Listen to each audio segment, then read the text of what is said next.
Hello बच्चों, आज हम पढ़ेंगे सर्वनाम। सर्वनाम को इंग्लिश में प्रोनाउन कहते हैं। प्रोनाउन क्या होते हैं? प्रोनाउन वे शब्द होते हैं जो संज्ञा शब्द के स्थान पर प्रयोग करते हैं। प्रोनाउन या सर्वनाम कहलाते हैं। सर्वनाम को समझाने के लिए मैंने यहाँ पर एक छोटा सा गद्यांश लिया है। मैं इसको पढ़कर सुनाती हूँ, फिर हम देखेंगे कि यहाँ पर कौन सा सर्वनाम उपयोग होगा। प्रिया गुंजन की सहेली है। प्रिया मुंबई में रहती है।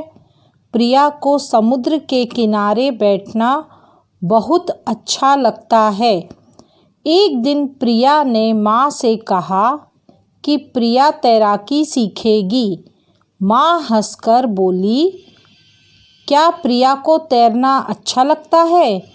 प्रिया बोली, माँ, प्रिया को तैरना इतना पसंद है कि प्रिया बड़े होकर तैराक बनेगी। प्रिया की बात सुनकर माँ मुस्कुराने लगी। अब इस गद्यांश में आपने एक बात पर ध्यान दिया कि बार बार प्रिया शब्द का उपयोग हुआ है।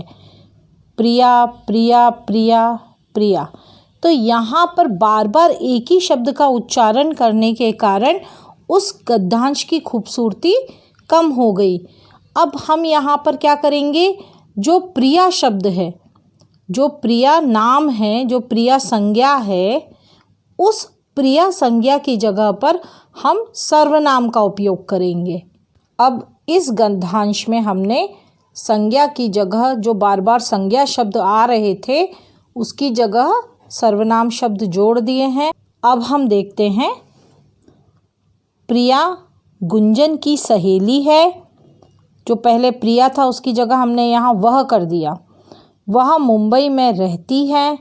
उसे समुद्र के किनारे बैठना बहुत अच्छा लगता है।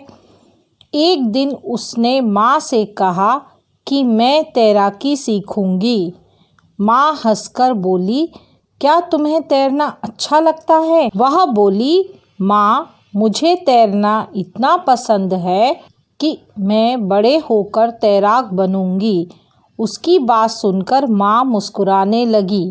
तो पहले हम संज्ञा शब्दों को बार बार उपयोग कर रहे थे। प्रिया का नाम हम बार बार ले रहे थे, परंतु यहाँ पर हमने प्रिया की जगह कई शब्दों का उपयोग किया, जैसे वह, उसे, उसने, मैं, तुम्हें, वह, मुझे, मैं, उसकी। तो ये सभी जो शब्द संज्ञा शब्द के बदले उपयोग हुए हैं, ये सभी शब्द सर्वनाम कहलाते हैं। अब मुझे लगता है कि सर्वनाम आपको समझ में आ गए होंगे। आपको पता है बच्चों, हर संज्ञा शब्द के लिए सर्वनाम का प्रयोग किया जा सकता है। कैसे? मैं आपको समझाती हूँ। जिन सर्वनाम शब्दों का प्रयोग हम अपनी भाषा में करते हैं उनकी सूची इस प्रकार है। यहाँ पर नीचे कई सर्वनाम शब्द दिए हैं। अब देखते हैं हम इसको।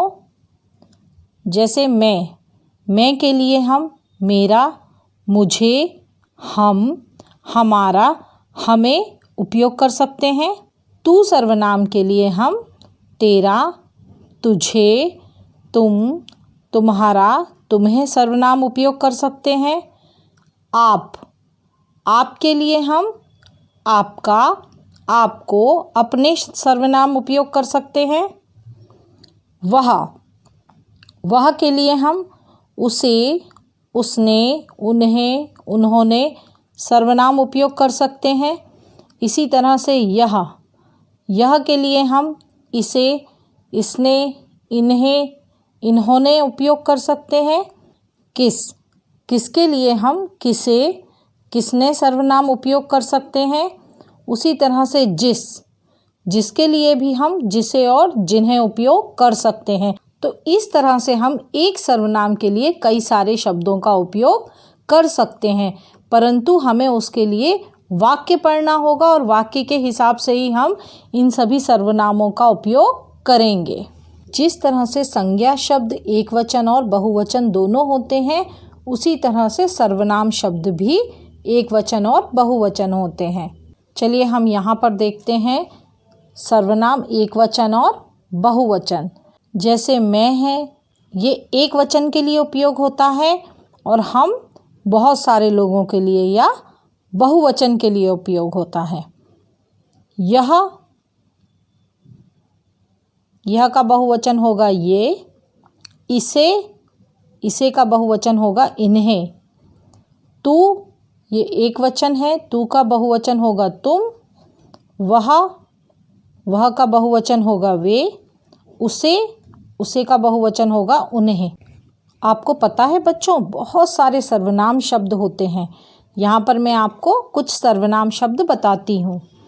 मैं, मेरा, उन्हें, ये, कौन, हम, हमारा, अपना, वे, किन्हें, आप, आपका, उनका, यह, किनका, तुम, तुम्हारा, तुम्हें, वह, इनका।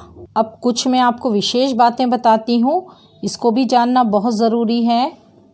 अपने लिए मैं या हम जिससे बात की जाए और उसके लिए तुम या आप और जिसके बारे में बात की जाए उसके लिए वह, वे, उसे, उन्हें आदि सर्वनाम शब्दों का प्रयोग किया जाता है। अब आपको एक चीज़ हमेशा याद रखनी है कि हमें हमेशा अपने से बड़ों के लिए आप शब्द का ही प्रयोग करना है।